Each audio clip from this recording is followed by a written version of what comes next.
मेरे YouTube channel happiness secret से जुड़े हुए मेरे प्यारे मित्रों, नमस्कार। मैं डॉक्टर सुधीर शर्मा आपके लिए लेकर आया हूं अपना वीडियो नंबर 148, जिसका टॉपिक है किसी दुष्ट इंसान के हाथों की कठपुतली बिल्कुल न बने। तो आइए शुरू में समझते हैं कि दुष्ट इंसान मैं किसे कहता हूं और हाथों की कठपुतली बनना क्या होता है। दुष्ट इंसान दोस्तों वो है जो आपका करीबी है, आपसे जुड़ा हुआ है, आपसे रोज रोज मिलता है। वो आपको मानसिक तौर पर परेशान करता है, फिजिकल शारीरिक तौर पर भी आपको तंग कर सकता है, जो आपके मन की सुख शांति को भंग करता है, जो आपके अंदर एक गुस्सा, एक चिढ़, एक कड़वाहट, एक नफरत के भाव पैदा करने में हमेशा सफल हो जाता है, जो आपके दिल को चोट पहुंचाता है, आपकी बेइज्जती करता है, आपको अपनी नज़रों में और दूसरों की नज़रों में गिराने की कोशिश करता है। तो वो है मेरे हिसाब से दुष्ट इंसान, चाहे वो आपके परिवार का सदस्य हो, मित्र हो, सहयोगी हो, पड़ोसी हो, कोई भी हो, उसको हम दुष्ट इंसान की कैटेगरी में रख रहे हैं। और हाथों की कठपुतली बनने का क्या आशय है उसे भी समझ लेते हैं। कठपुतली वो होती है जो नचाने वाले के उंगलियों के इशारे पर नाचती है। जब वो इंसान, दुष्ट इंसान, आपको आपके साथ खुशी के साथ हंसते बोलते हुए इंटरेक्ट करता है तो आप हंसने लगते हैं, खुश हो जाते हैं। वो जब चाहे आपका स्विच दबाकर आपको चिढ़ का, गुस्से का, परेशानी का, एंजाइटी का, डर का शिकार बना देता है। आप उसी तरह के मनोभाव के शिकार हो जाते हैं। तो आपका उसके साथ जो रिश्ता है उसमें अपना कुछ भी कंट्रीब्यूशन नहीं है। आप उसके इशारों पर नाचते हैं। वो आपको कहता है खड़े हो जाओ तो आप खड़े हो जाते हैं, वो कहता है बैठ जाओ तो आप बैठ जाते हैं। आप उसका विरोध करना चाहते हैं लेकिन कर नहीं पाते, आपको तरीका नहीं मालूम है। और आज का वीडियो इसी बात के ऊपर है, इसी बात को स्पष्ट करना चाहता है कि आप उसके हाथों की कठपुतली कैसे ना बने। जैसा मैंने कहा, आपके अंदर वो ताकत, वो हौसला नहीं है कि आप उसका विरोध करके अपने मन के अनुसार एक आज़ाद जिंदगी जीना शुरू कर दें। तो कैसे आता है ये हौसला? आइए सबसे पहले इसी को समझते हैं। ये हौसला मिलता है दोस्तों आपको दो चीज़ें अपने जीवन में घटती हुई देखकर। पहली तो ये कि वो दुष्ट इंसान आपके जीवन को, उसकी क्वालिटी को बहुत बुरी तरह से नष्ट कर रहा है। वो आपकी जो जिंदगी में गाड़ी सुख शांति से चलनी चाहिए उसको हमेशा पटरी से उतार देता है। आपका जो अपने साथ रिश्ता है वो बहुत खराब हो जाता है, जो अन्य करीबी लोगों के साथ रिश्ता है वो खराब हो जाता है। आप कभी उदासी का, कभी चिढ़ का, कभी नफरत का, कभी डर का शिकार हमेशा बने रहते हैं। तो वो आदमी एक तरह से बहुत ही खतरनाक भूमिका आपके जीवन में अदा कर रहा है। वो आपको, आपकी सुख शांति को, आपके जो अच्छे रिलेशनशिप हैं अपने साथ और दूसरों के साथ, उनको नष्ट करे जा रहा है।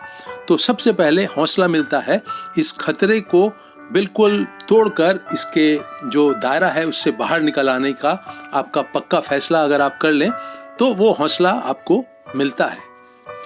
तो ये हो गई बात अपने जीवन से जो गलत है उसको दूर करने का फैसला।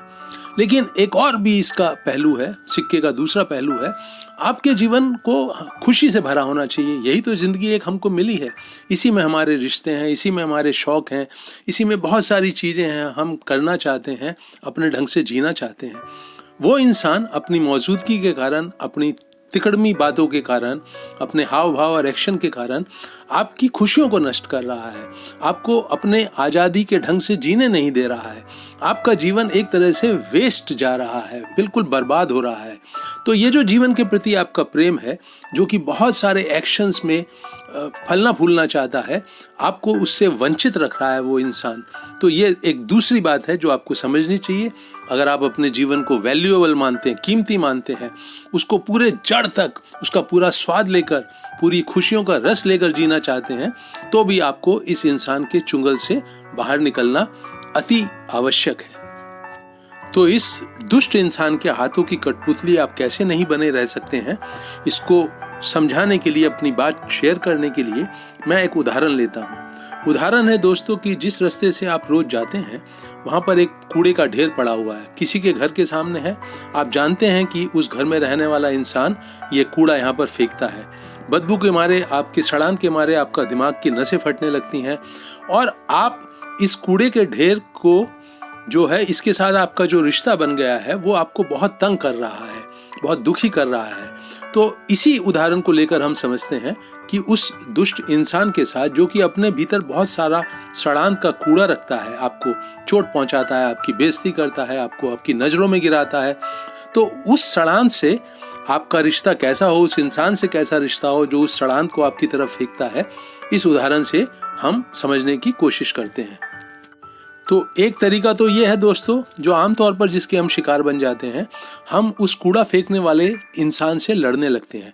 हम उसको अपनी तकलीफ बताते हैं कि वो कितनी बदबू फैला रहा है, कितना दिमाग खराब हो जाता है, लेकिन वो बिल्कुल नहीं सुनेगा। उसका तो पूरा का पूरा जो इंटेंशन है, जो उसके मन की इच्छा है, वो आपको तंग करने की, दुखी करने की, परेशान करने की है। वो भला इस आर्गूमेंट में उलझने के कारण क्या कभी अपने आप को बदलेगा? कभी नहीं बदलेगा।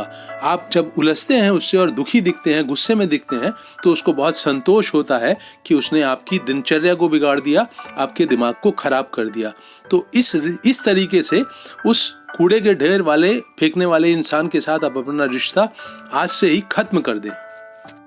तो एक तरीका हुआ कि आप लड़ाई ना करें। दूसरा तरीका आप क्या करते हैं, आप उसे समझाते हैं, बहुत प्यार से समझाते हैं, बार बार समझाते हैं, और अपने समझाने का जब कोई असर होता हुआ उसके ऊपर नहीं देखते हैं तो बहुत दुखी हो जाते हैं। असर होगा नहीं, क्योंकि उसको तो खुशी इस बात से मिलती है, संतोष ही इसी बात से मिलता है कि वो आपको तंग करने में सफल हो जाता है, दुखी करने में सफल हो जाता है। तो उसको समझा कर सुधारने का भी जो तरीका है उसको भी त्याग दें।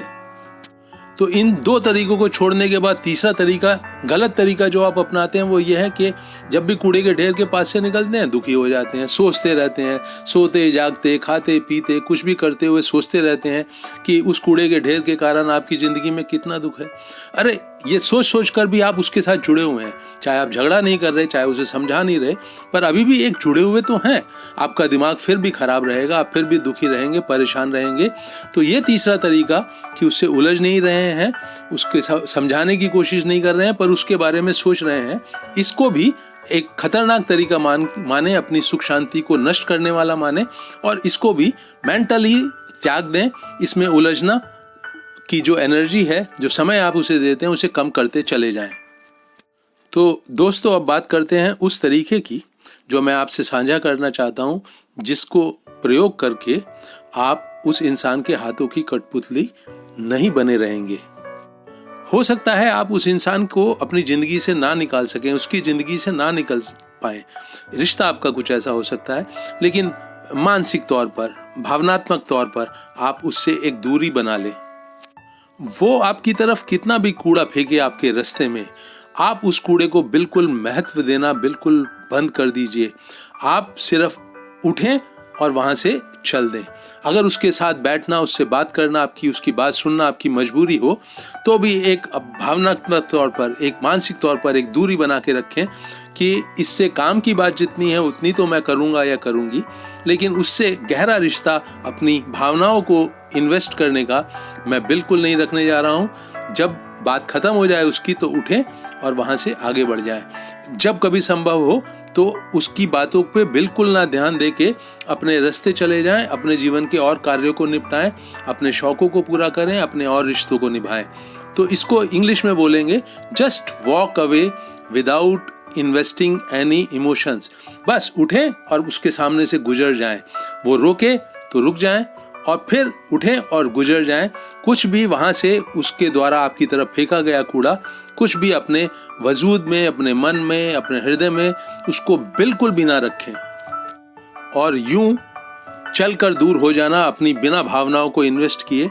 दोस्तों, एक ही तरह से पॉसिबल है। बहुत सजगता के साथ, बहुत अटेंशन के साथ, बहुत सतर्क होकर अपनी ज़िंदगी को जिएं। आंख और कान से जो ज़िंदगी खुलती है उसमें बहुत सतर्क होकर जिएं, जीवन को कीमती माने और इस इंसान के द्वारा फेंके हुए कूड़े को अपने ऊपर बिल्कुल भी प्रभाव ना डाले दें। उठें और उसके सामने से, उसके कांटेक्ट में आने से गुजर जाएं। ये करने में आसान है दोस्तों। इसी के साथ मैं अपने इस वीडियो को यहाँ रोक रहा हूँ। आप मेरे चैनल को अवश्य सब्सक्राइब करें मेरा हौसला बढ़ाने को। आपको किसी विषय पर वीडियो चाहते हैं मैं बनाऊं तो उसे कमेंट सेक्शन में लिखें। इस वीडियो को अंत तक वॉच करने के लिए आप सभी का बहुत बहुत शुक्रिया।